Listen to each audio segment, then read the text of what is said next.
एकीकडे नाशिक शहरात गुन्हेगारी वाढत असताना दुसरीकडे अल्पवयीन मुलांमध्ये देखील गुन्हेगारीच्या घटनांमध्ये वाढ होत असल्याचं बघायला मिळत आहे। नाशिकच्या सातपूर परिसरामध्ये एका खाजगी क्लासमध्ये बेंचवर बसण्याच्या वादातून काल काही मुलांमध्ये वाद झाला होता आणि या वादाचे रूपांतर थेट हाणामारीत होत एका अल्पवयीन मुलाला बेदम मारहाण जी आहे त्या सहकारी मित्रांकडून करण्यात आलेली आहे आणि यामध्ये या मुलाचा मृत्यू झालेला आहे।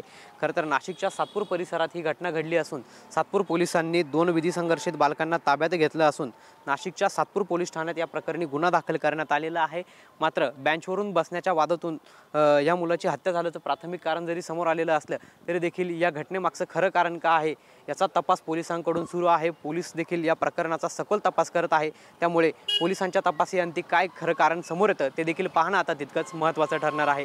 कॅमेरा पर्सन कुशल पाटीलसह पवन येवले, TV9 मराठी, नाशिक।